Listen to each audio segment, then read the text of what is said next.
So let's talk about those frustrated guys who, man, I just want some ass. So what do you tell that guy? Well, my thing is, what have you done successfully when you were frustrated? You know what I mean? Like when you're playing video games and you're frustrated, you're not very good. Right. The important thing is to realize that you're not going to get it being frustrated. Relax and understand that she wants to get laid as much as you want to get laid. She just wants to feel valued when you do it. Okay. Okay? So that's the mindset they have to change. You know, it's Right. not about I need it. It's like I know she wants it, and I'm going to make her earn it. Right. That's a stronger frame. Much state. Yeah, Absolutely. if you're going into the interaction with a frame of mind that says there's something you have and that I want, you're not far removed from a beggar. Well, not very powerful at all. Yeah. So if you go with the frame like Sheldon says that I have something that you need, and we both know you've signed the contract that states that you need something because you're here, and you're wearing that dress and you're wearing that makeup and you took 2 hours to do your hair. Right. We know why you're here. Right. So that's not a skirt around the issue. Now I'm here to tell you that I'm the best option in the place. And you believe that. And you believe that. If you have that confidence, if you have that frame of mind and that presence and that understanding and that belief in yourself, she will feel that. Right. When he made a statement and Jess gave that pregnant pause, he said, I let her know that I'm the best thing in here to get what she needs. Pause. If you say to a woman, I know what you need, Yeah. and I'm the best option for what you need, And let it sit. Yeah. You let it marinate. right? You let it marinate. That's You know? a powerful move instead of like, because I'll do this and I'll do that. Well, it's Yeah. just You like don't in have to sales, sell. right? And they always tell you, any job you sell something, it's like once you say the price, whoever talks next loses. Yeah. You know, hey, it's Exactly. $17.55, but it's really good because it's Yeah. okay. Well, now you're trying to sell me. Yeah. If you it's too high. and you know Yeah. and it goes back to confidence. You know if you're worth something. Yeah. I don't gotta tell you. Well, even with your conversation style, you can emulate what type of sexual person you are. If you're fast talking, jittery, and you're all over the place, you know what? You're a premature ejaculator. But if you're slow, you're concise, you're methodical, you're thorough, guess what she's gonna think? So if you have a deep voice, You got the Mark Sparks going on. you see what I'm talking about. Yeah, that's right, baby. She's gonna crawl that wall. You You know what I mean? That's big. And that's the thing. That's big. And that's what these guys have to understand is when they come into that situation, you have to have your mind right. Right. And you can't come in there reeking of low value and reeking of self-consciousness and low self-value. Right. I just said that twice, but you got to come in. It's important. It's very important, and that's why I said it twice. You have to underline a point sometimes. Exactly. Sometimes you got to repeat yourself in order to Absolutely. make sure you drill it home. Right. Well, you guys, your big thing, you talked about, how much, most of what we say isn't what we say. Yes. Yeah. Which is a big thing. Yes. And we were talking about if you reek of this, and reek speaks to smelling of, looking, like it's just so strong. Emanates It from just, you. yeah. It's strong. You can't hide it. You could dominate a room with your body language, and then you can dominate the situation with your language. Right. One's much more powerful Well, than one's the much more powerful than the other. But that's why the Mike Tyson thing is such a joke. Right. Because he'll walk in and you have this dominant figure, and all of a sudden then you get any paper towels, you're talking like this. And what the hell? It's not congruent. Right. There's something wrong there. And Right. and then you know what? He's crazy. Because it's disjointed. Well, But you if don't know what to believe. You don't know what to believe. Right. And of course, what happens, you find out he's crazy.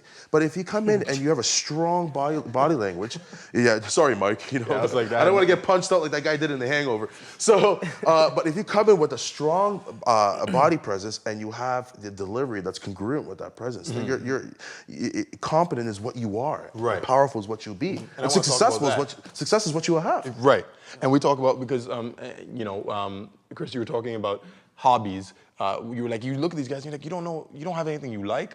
So that's one of the ways you can definitely build your own self-confidence, your own self-worth. Know what you like, know what you want to do. We talked about sports, playing a sport, getting good at something. Because this is what I like, this is what I do. So I don't need to pretend. But I want to know some more points, because again, we're watching, gentlemen are watching now going, okay, I don't play sports, and I collect video stamps games. and play video games. Like, you know what I mean? And that's a cool hobby. If that's your hobby, that's your hobby. Well, I would before that guys look into improv classes. Yeah. And that right away is going to help you develop some skills in A, getting rid of your fears of speaking in public around people. Right. B, thinking on your toes, coming up with stuff right on the fly, and becoming a bit of an actor. And those are all great assets to have if you want to be successful in picking up women, especially in a place like a club or out in public where you really have to be quick thinking. Right. Because you can't really, like Amika said earlier, is that you can't really have those lapses, right? Like we're living in the ADD era right now, where it's like, if it's like everything's online, instant access, instantly digestible crap, High-speed and you're microwave. really bored in a matter of seconds. And women are like that with their interest levels as well. They can get bored really quick. So having those improvisational skills, allowing you to think on your feet, really, really can help. Yeah. My thing is that you need to practice a lot. So I say, don't go to the club and start to try and pick up. You need to talk to everyone every day. So when you walk out of your house, Practice. yeah. We're not talking about. What are you talking about? Practice? Practice is a game I love? That's exactly it, though. That's how you extend your career, unlike Iverson. Yeah. Think of the club. Think of the club as the Super Bowl, and you got to go to practice. You got to go to the a coffee shop. You got to start hitting on girls at the till, at the grocery store, or there down the food aisle. And there's easy conversation starters in a grocery store. But not even hitting on them. Just talking. You see a 60-year-old woman, ask her how her day is going. Yeah, talk to her. Ask her what you're doing. Yeah. It must be fun. Just get into the practice of talking to women. They don't change. Believe it or not, their minds are the same from when they're young to when they're old. Old people still want to have sex. Young people want to have sex. They have the same mind. Talk to them. Get a feel for the rhythm that takes place. There's a quote that I use that's based off that thought Sheldon just said there. The tongue is the only instrument that gets sharper with use. So the more you practice, the better. There's a huge section of the game that takes place away from women. It's the inner game, the conflicts within yourself. And one of the tips that I usually give guys is do something that's death-defying. Bring yourself into a near-death experience. Jump out of a plane, go whitewater rafting, go bungee jumping. Make yourself realize that your time on this planet is very limited. So with that understanding of your mortality, why are you going to be afraid to go approach that girl and say hello? It makes things more trivial. Yeah. It makes you, put all these moments on a pedestal. Yes. This is just another person. Understand the bigger picture. Yeah, exactly. The clock is ticking on your life. If you see a pretty girl over there, say hello, because you know what?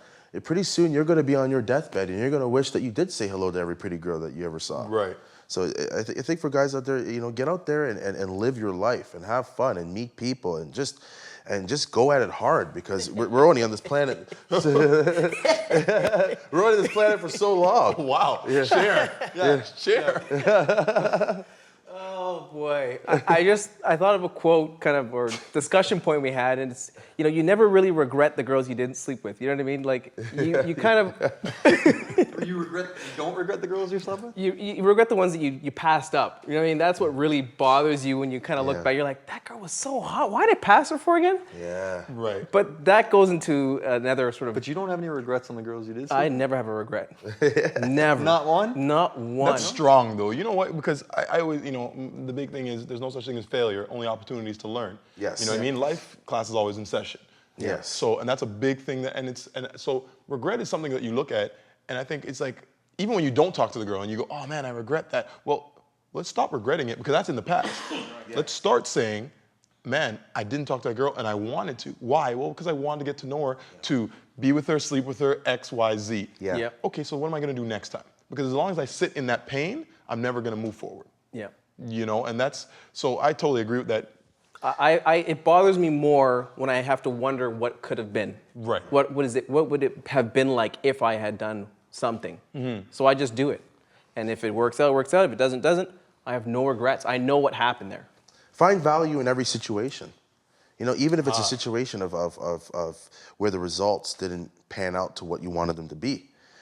Find value in that situation. Sometimes, if you have a high volume of girls that you're talking to, sometimes I'll fuck things up on purpose, just to see how she reacts. Right.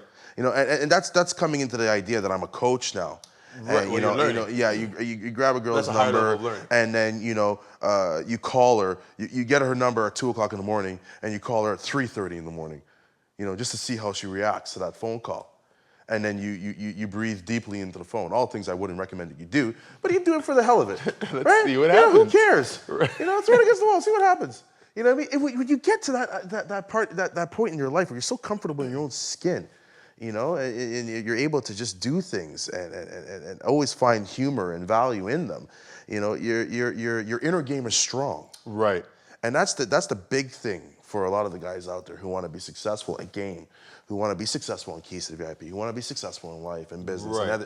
And you know, game is interchangeable with business. Absolutely. The bottom line is you. Not the girl, not the pickup, not the phone number, not the business deal. The bottom line is you. How do you feel? Right. If you feel good going into a situation and feel good coming out of that situation, that's all that matters. Right. You know, despite the numbers or whether or not you close the deal. How do you feel going in? How do you feel coming out? That's the bottom line. You know, and I know it's selfish and it's narcissistic, but you know, the truth is, it is a me-first society. And if you walk around worrying about other people, then you're not going to find really much happiness, because you're only going to find value in how other people see you.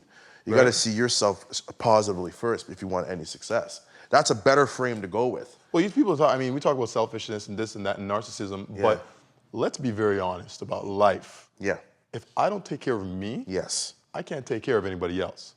And again, it's one of those other taboo things where the people are like, well, you know, hey, well, what do you do? Well, I'm working out today. Yeah. Or I'm doing my time with me or my meditation, whatever you want to call. Everyone has their own. I need my me time. I need to. Oh, but shouldn't you? Well, if I'm not filled, how am I supposed to give to somebody else? Yeah. And I think that goes again back to that point of, well, you can't be confident unless you're giving to yourself, because then you know, hey, I got some shit to give away.